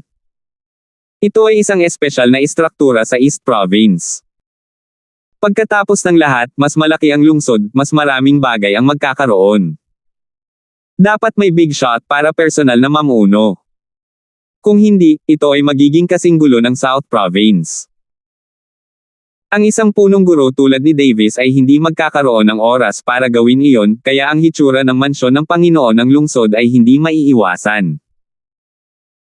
Gamit si Farah Bard bilang kanyang suporta, si Froilan Bard ay talagang ang pinakamakapangyarihang tao sa Umaga Star City. Kahit sa Umaga Star Academy, napakalakas niyang tao. Sa lahat ng mga taon na ito, si Froilan ay nahuhumaling sa isang babae, isa sa 3 diwata, si Melissa. Kung isa lamang itong ordinaryong babaeng disipulo, walang dahilan si Froilan para hindi siya makuha. Ngunit iba si Melissa. Hindi lamang siya ang personal na alagad ng makadiyos na madre ni Stone, maging sina Davis at Roman ay itinuring siya bilang pag-asa ng Academy dahil sa kanyang sobrang talento. Hindi nang-ahas si Froilan na ipilit ang sarili sa kanya. Siyempre, dahil lang sa hindi niya pinilit si Melissa ay hindi na siya susuko. Sa katunayan, sinisikap ni Froilan na tamaan si Melissa sa lahat ng mga taon na ito, at saan man siya pumunta, naroon siya. Nakakalungkot lang na walang interes si Melissa sa kanya. Hindi man lang siya nag-abalang magsalita sa kanya nang magkita sila, at kapag medyo naiinis na siya, hihilingin niya sa bingi na lola na palayasin sila. Walang pakialam ang matandang babae na iyon sa kanilang background, at kahit na sino man ang maglakas loob na manggulo kina Melissa at Minerva, hahabulin niya sila ng walang pag-aalinlangan, kahit na ito ay si Froilan, isang makapangyarihang pangalawang henerasyon. Ang kanyang mga pag-atake ay walang awa, at si Froilan ay natakot na sa kanya. Dahil hindi niya magawang gawin si Melissa, maaari lamang gawin ni Froilan ang susunod na pinakamagandang bagay. Nais niyang makahanap ng isang pambihirang tagumpay mula kay Stella. Naisip niya na hanggat pumayag si Stella, walang magagawa si Melissa kundi sundin ang kanyang mga utos. 4,850. Sa kasamaang palad, ang mga bagay ay hindi napunta sa gusto niya. Ilang beses nang nakiusap si Froilan at naghanda ng isang mapagbigay na regalo sa kasal na 10 milyong espiritong si Jade, na gustong pakasalan si Melissa bilang kanyang kasama sa Dao, ngunit tinanggihan siya ng madre ni Stone sa lugar. Ang matandang babaeng ito ay kasing tigas ng ulo ng bingi na lola, wala siyang magagawa. Hindi man lang magamit ni Froilan ang pangalan ng kanyang ama laban kay Stella. Kahit na siya ay isang City Lord sa parehong antas ng Davis, hindi niya makontrol si Stella. Sa karamihan, maaari lamang niyang kontrolin ang Deputy City Lord. Hindi na kailangan pang pakialaman siya ni Stella, ang Vice Principal ng Academy. Kung yun lang, hindi naman big deal. Si Froilan ay may lahat ng oras upang dahan-dahan itong gilangin. Tulad ng sinabi, ang mga patak ng tubig ay nagsusuot ng bato, at makakahanap siya ng pagkakataon sa kalaunan. Hanggat nasa umaga si Melissa sa Star Academy, hindi siya makakatakas mula sa kanya. Ngunit iba na ngayon, narito ang Terence na may background, at nang makita kung gaano siya kalapit kay Melissa, sumabog sa galit si Froilan. Si Melissa na ang kanyang babae sa kanyang paningin, at hindi niya hahayaang hawakan siya ng sinumang tagalabas. Buti na lang at nandoon ang follower niyang si Kenshin, kumukumbinsi sa kanya. Kung hindi, talagang aatakihin ni Froilan si Terence sa sobrang galit, at ang mga kahihinatnen ay hindi maiisip. Master Bard, mangyaring huwag kang gagawa ng anumang padalos-dalos. Pagkaalis nitong lalaking si Linford, mananatili pa rin sa iyong mga kamay si Melissa, hindi ka malalagay sa gulo dahil lamang sa isang sandali ng padalos-dalos.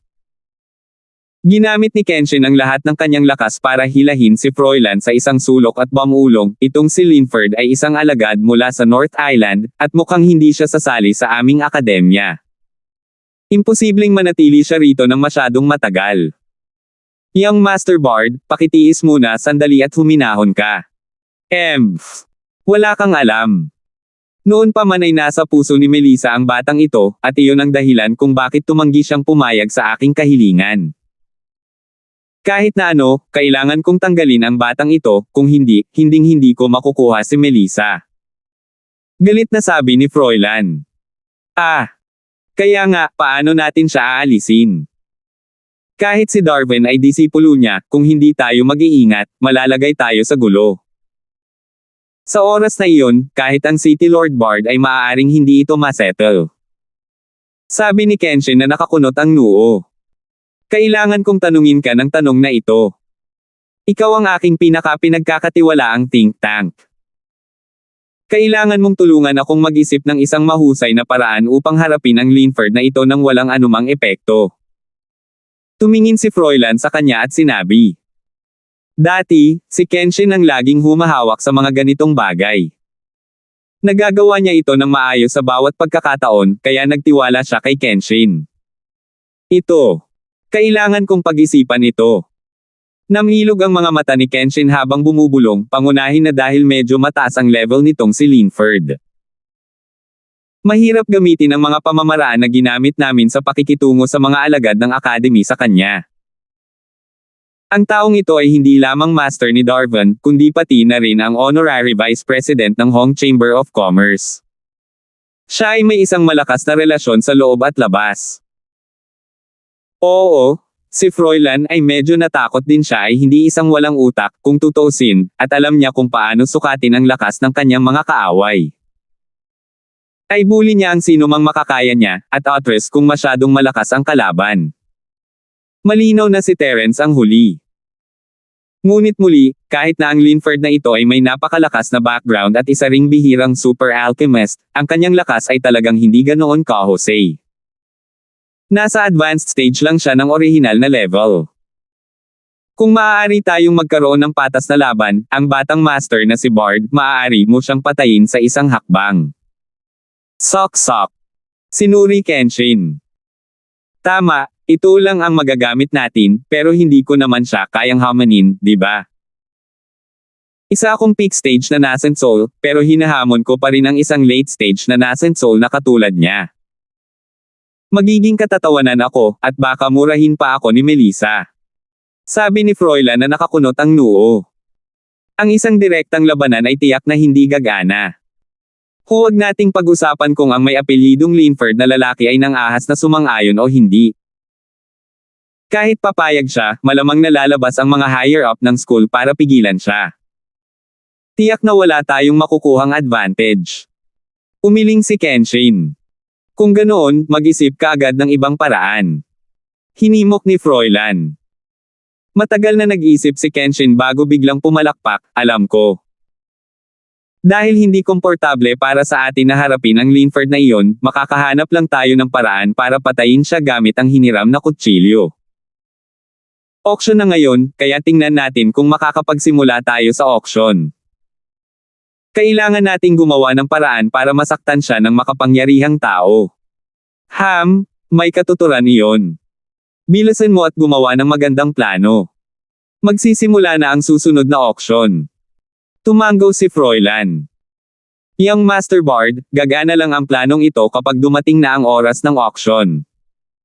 Napailing si Kenshin na may mapait na ngiti at napakamot sa ulo. Pero pwede muna akong gumawa ng paghahanda. Baka magamit.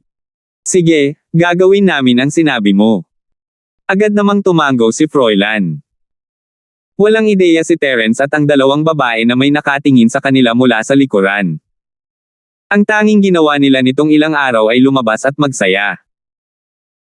Isang bagay na dapat banggitin ay naalala ni Terence ang ipinagagawa sa kanya ni Rowell, at hiniling kay Melissa na tulungan siyang malaman ang tungkol sa babaeng practitioner na nagngangalang Lillian. Ang feedback na nakuha niya ay nasa isolated practitioning ang tao, kaya isinantabi muna niya ito sa ngayon. Hindi pa huli ang lahat para ibigay ang golden core sa kanya pagkatapos niyang lumabas. Ang auction ay isang mainit na paksa, at ang pangunahing karakter, si Terence, ang naging pinakamainit na paksa sa lungsod. Makalipas ang 3 araw, magsisimula na muli ang auction, at opisyal nang nagsimula ang inaasahang individual na auction. Dinala ni Terence ang Melissa at Minerva sa Morningstar Tower 1. Bilang isa sa 3 tycoon ng paaralan, hindi kailangan ni Stella Stone ng anumang kwalipikasyon o slot para makadalo sa isang auction na tulad nito, ngunit wala siyang balak na pumunta. Sa katunayan, hindi lang siya, kundi pati na rin sina Davis, Roman, Darwin at iba pa, halos lahat ng mga nakatataas sa academy ay hindi nagpakita. Ito ay isang nakagawiang tuntunin. Pagkatapos ng lahat, sa mga tuntunin ng mga mapagkukunang pinansyal, walang sino man ang kanilang katugma. Kung sila ay lumahok, ang individual na auction ay magiging kapareho ng Chamber of Commerce auction, na mababawasan sa isang digmaan sa pagitan ng mga VIP box, at ang auction ay magiging isang pagkabigo.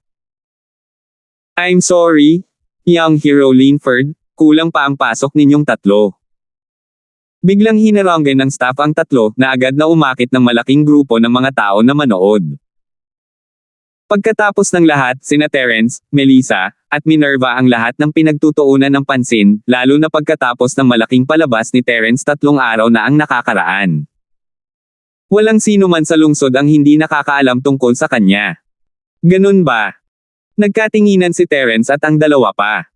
Tama. Ang iyong Hong Chamber of Commerce ay may 2 pwesto, ngunit sina Miss Melissa Wang at Miss Minerva Holmes ay wala. Kaya, 2 lang ang maaring pumasok. Pasensya na. Paumanhin ng staff member. Salamat po at sinamahan ninyo ako, ingat lagi mga master.